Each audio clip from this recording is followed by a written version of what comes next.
11 underrated live-action superhero TV shows that still feel fresh. The superhero genre is as old as the mid-1930s, but for a long time, there wasn't much to speak about superhero TV shows except for the 60s Batman series and some seasons of Smallville and Heroes. However, times changed quickly, and today superheroes are a common feature on TV.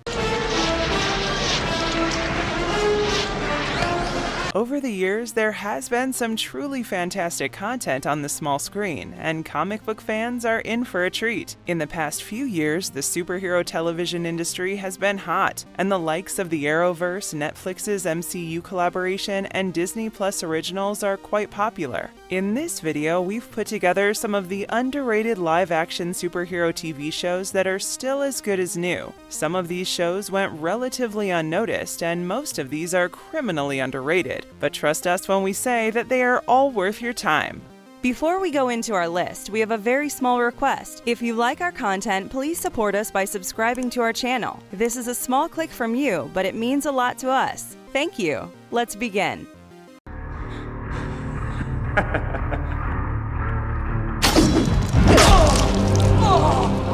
WITCHBLADE 2001. WITCHBLADE is based on the comic of the same name, and this series follows the remarkable adventures of NYPD detective Sarah Pizzini. The aforementioned WITCHBLADE is a powerful weapon that has a mind of its own. It has existed since the beginning of time, and it keeps choosing the right person to merge with. This mystical artifact gives her enhanced strength, agility, and even the skill to deflect bullets. Whenever necessary, the detective can gain full armor and a powerful sword. The WITCHBLADE has its own plans and schemes, and several others, like the millionaire Kenneth Irons, wants to gain possession of it. However, Sarah is the one chosen for this generation, and she must use it wisely in her fight against the evil forces. The sci-fi action TV industry has far too few strong female leads, and so Yancy Butler stood out as Sarah. Besides the fact that she was extremely appealing, she also delivered a stunning performance throughout the series. The narrative did move away from the storyline of the comics, but it was still really interesting. The combination of fantasy with cop drama proved to be an effective package. We loved how this show raised a few issues that went beyond the plot.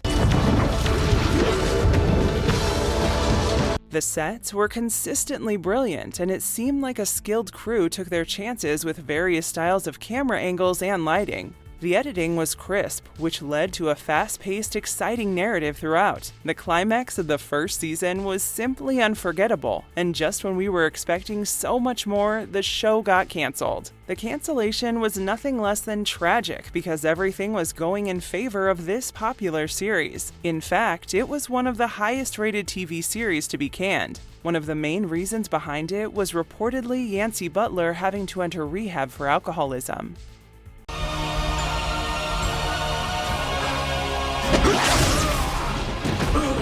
Mortal Kombat Conquest, 1998.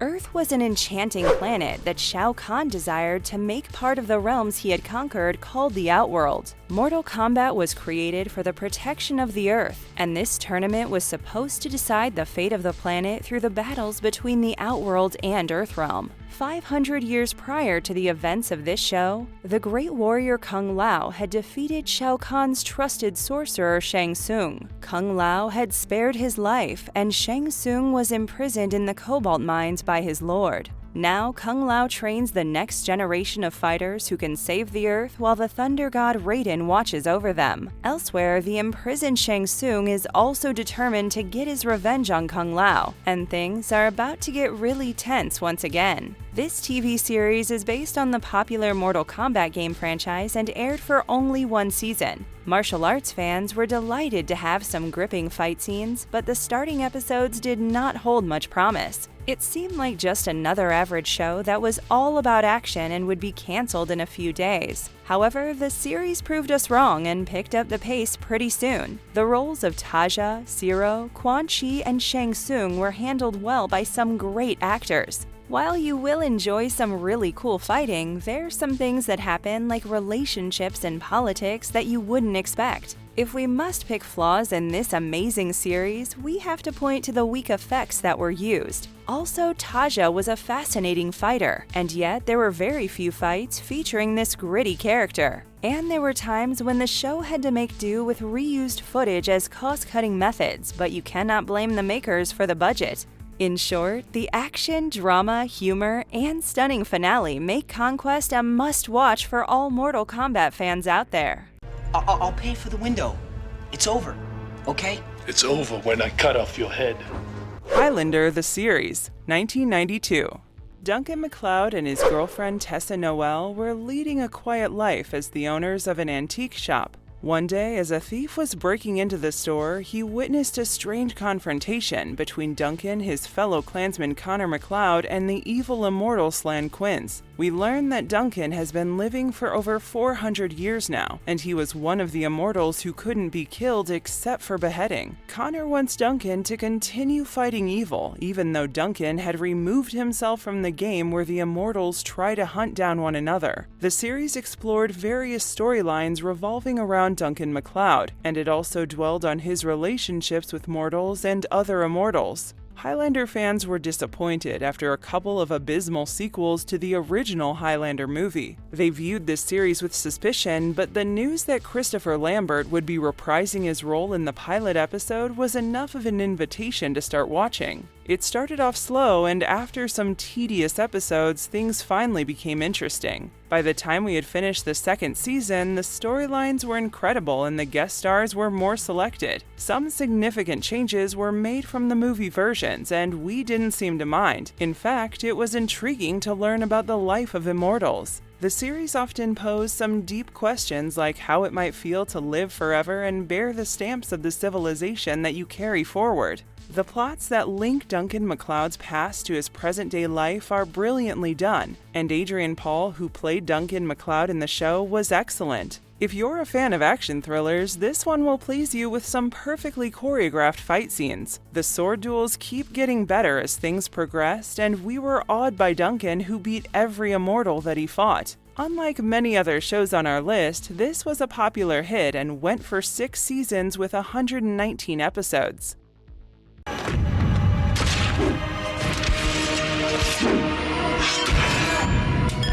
Blade the series, 2006. The narrative is premised after the events of Blade Trinity. Krista returns from her military service in Iraq to find that her brother Zack has been murdered. She investigates further into this matter and discovers that her brother was an indentured servant of vampires. He had agreed to do their bidding in the hopes of eternal life. She tries to look for her brother's killer, and her mission introduces her to Blade and the vicious vampire Marcus von Sivir. Marcus is a high-ranking member of the House of Chthon, and he is also responsible for Zack's death. He takes a liking to Krista and plans to turn her into a vampiress by injecting her with his blood. However, Blade injects her with a serum that helps him to control his predatory instincts. She looks to bring down the House of Chthon, but she must keep her identity a secret despite her growing voracious nature. Many fans were skeptical about a Blade series, but the imaginative storylines soon dispersed their uncertainty. The innovative and imaginative plot was intelligently written, and Sticky Fingers, the guy replacing Wesley Snipes, does a remarkable job as Blade. Not many are aware that Wesley Snipes was initially offered the chance to reprise his role, but he refused. Jill Wagner as Krista is another gem of a find, and she makes her persona very believable. The character sketches are stunning, and you don't really hate the bad guy Marcus. On the contrary, you end up feeling for his condition. There's plenty of blood and skin in the show, and the action-packed content will keep you on the edge of your seats. In short, the Blade series exceeded the expectations of a lot of people, and it had the potential to become way more popular than it did. If you loved the Blade movies, you will certainly like this as well. Covering your ass is a habit. You okay? Painkiller Jane, 2007. Jane Vasco is a DEA agent who chances upon the leader of a group of secret agents who are working on some unspecified government agency. She probes a bit too much into their business and is forced to join them. This team is based in an abandoned subway station, and they're tasked with hunting down human mutants with special powers. Jane finds out that she has some supernatural powers of her own, such as regenerative abilities. She starts to investigate the source of her powers as the story unfolds. Jimmy Palmiotti and Joe Quesada had created this fictional character for Event Comics, though this adaptation isn't something you'll fanboy about. At the same time, there's nothing to hate about it either. It is simply one of those shows that you watch to have some fun and then forget. The protagonist Jane has a unique ability that allows her to recover from any kind of damage. Unfortunately, the meager budget of this show did not allow the extravaganza that you saw on NBC's Heroes involving a character with similar powers. The performance of Kristanna Loken as Jane leaves a lot to be desired, and many scenes made us feel like she's emotionally dead. Another problem in this series is the lack of focus on the mutants and trying to fit in everything possible in a sci-fi drama. After an interesting pilot episode, Painkiller Jane got distracted with multiple storylines to pursue. It ended on a cliffhanger, and there could have been one more season to finish things off. Sadly, no second outing ever came together, and we were left without any substantial closure. The Crow, Stairway to Heaven, 1998.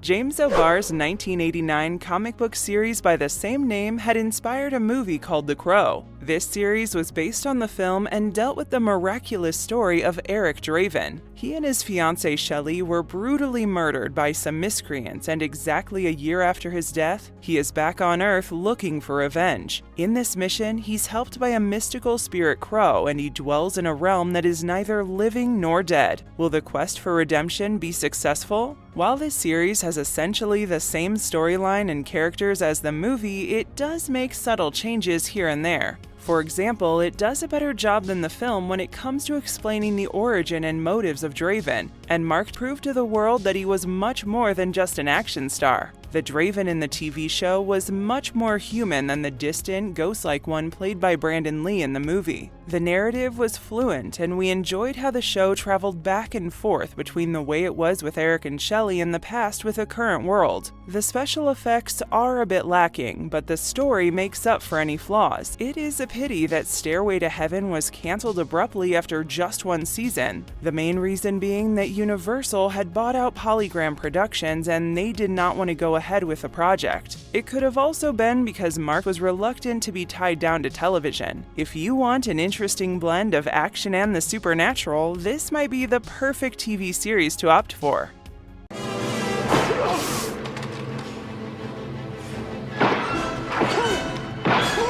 The Flash, 1990. Barry Allen is a forensic scientist who works for the Central City Police Force. One day, he is struck by lightning while working in his lab, granting him super speed that he uses to fight crime. Dr. Tina McGee was a research scientist at Star Labs, and she tries to understand more about his powers while helping him in his crime-fighting mission. She gives him the costume because normal clothes would be torn apart when he is running that fast. While Barry does heroic stuff to save the city, he tries his best to keep his identity a secret from his colleagues and friends so that he can have a private life. The series is based on one of the very popular DC comic characters, Barry Allen or Flash, the superhero who can move at superhuman speeds. The series picks up steam right from the pilot episode, and we love the way Allen came to terms with his newly acquired superpowers. The recent Tim Burton Batman movies clearly had an impact on this show, and it was 22 episodes of stylish and exciting drama. The fans were awed by the celebs who made appearances as the villains, including David Cassidy as the Mirror Master and Mark Hamill as the Trickster. Some of the episodes were quite cheesy, but the series was still very entertaining. The makers had the courage and confidence to make Flash do things that you would see in the comic books, and the plot worked wonders. The special effects were decent enough for the time, and the scenes where Flash would run at super speed were portrayed skillfully. But the high production costs were also one of the the reasons why it got canceled after only one season. It never got the chance to achieve its full potential because of the erratic scheduling. There were times when the show bounced around and the viewer wasn't sure when to expect an episode. Our verdict is that this Flash series was too good to be gone so soon, and we would have loved a few more seasons. That being said, the character did make a reappearance in the TV crossover event Crisis on Infinite Earths. Prizes. Cursor?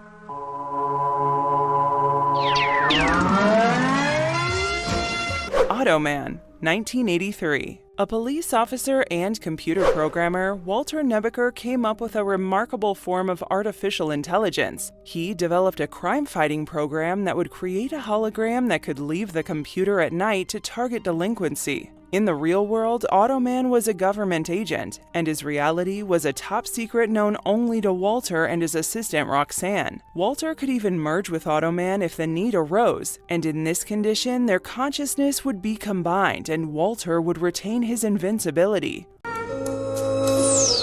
AUTOMAN even had a sidekick called Cursor, and this could draw and generate any physical object that was necessary. The storyline surely is improbable, but that wouldn't stop you from having all the fun. This series had something that many American TV shows lacked: good humor that binds the narrative together. In many ways, this can be seen as a spoof that makes fun of the primitive nature of video games and 1980s computers.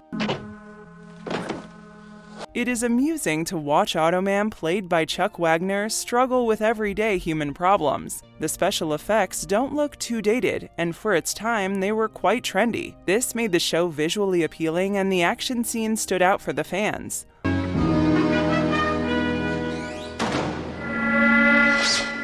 One of the main problems of the series was the poor quality of the villains. A standout character as a baddie could have made a difference to the storyline. The expensive special effects and the poor ratings did not make for a happy combination, and eventually things were abruptly canceled. There might have been plenty wrong here, but the charm in the narrative was unmistakable. It's a shame that AUTOMAN only lasted 13 episodes because it deserved so much more.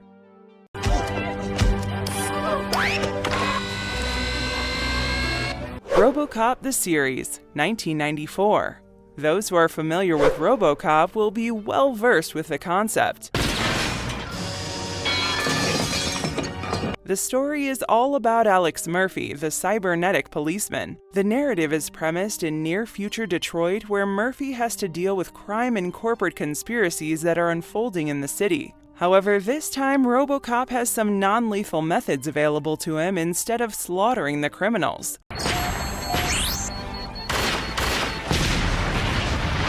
This cyberpunk TV series was based on the RoboCop franchise, and it was targeted to entertain children and young teenagers. Naturally, the violence of the original movie is absent here, and things are toned down quite a bit to suit the new target audience. It hardly adheres to the continuity in the sequels or the characters introduced in the films. Fans who enjoyed the blood and violence in the first two movies might be a tad disappointed with the somewhat campy nature of the narrative.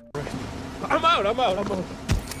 Thank you for your cooperation. However, it is an acquired taste, and the entertaining element in this series is unquestionable. The writing was not very consistent, but the cast and guest stars made up for the episodes that were found a bit lacking. Richard Eden is an interesting choice for RoboCop, and he is quite appropriate in the mechanical performance. There were only 23 episodes produced, but it does a great job of exploring the past life of Murphy and comes with a lot more exposition. We were a fan of the satirical elements of the show as well. Of course, the magical touch of Paul Verhoeven is missing, but the series still preserves the vibe of the original in most ways. The production value is surprisingly high, and that makes the action beats look pretty cool. The purists might be irritated by this show, but we felt it was a decent enough attempt to recreate the classic.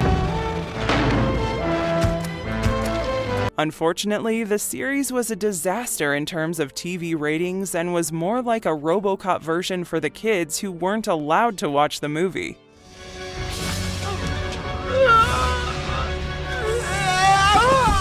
Swamp Thing, the series, 1990. Those who grew up in the 90s surely remember the adventures of the man-turned-muck monster. This entity, called the Swamp Thing, was actually a human named Alec Holland. Dr. Anton Arcane conspired to have him killed, throwing his body into the Louisiana swamps to die. However, some mysterious reactions caused him to survive. His corpse was then made up of the flora and mud in the swamp. The Swamp Thing has a special power of making these plants do his bidding, and though he looks scary, he's out there fighting the baddies to get his revenge. The Swamp Thing is a fascinating series with all the qualities of a popular TV show. It's unfortunate that it was the victim of the unfulfilled expectations of the viewers, who were used to watching some unrelenting force destroying evil with action-packed episodes. This series is more character-driven, and the suspense is simply breathtaking. It might have started off slow, but the pacing soon picked up along with the excitement. We loved what they did with Holland, who was shown to have a complex moral code. While most superheroes are known to intervene in forceful and demanding ways, the Swamp Thing usually does his job from the background, maintaining anonymity. This series was surprisingly imaginative, and the original plots for each episode were like a breath of fresh air. Our favorite was the one where Ray Wise guest starred as some alien enemy that almost killed Swamp Thing. The sets looked quite real because some of the shooting was done in actual swamps in Florida. However, the producers soon had to abandon this practice to save money and deal with the problem of lighting. Since then, a set was made in Universal Studios and things continued filming there. We have some fond memories of Swamp Thing, and some good acting by Dick Durock, Mark Lindsay Chapman, and the others enhanced the experience for us.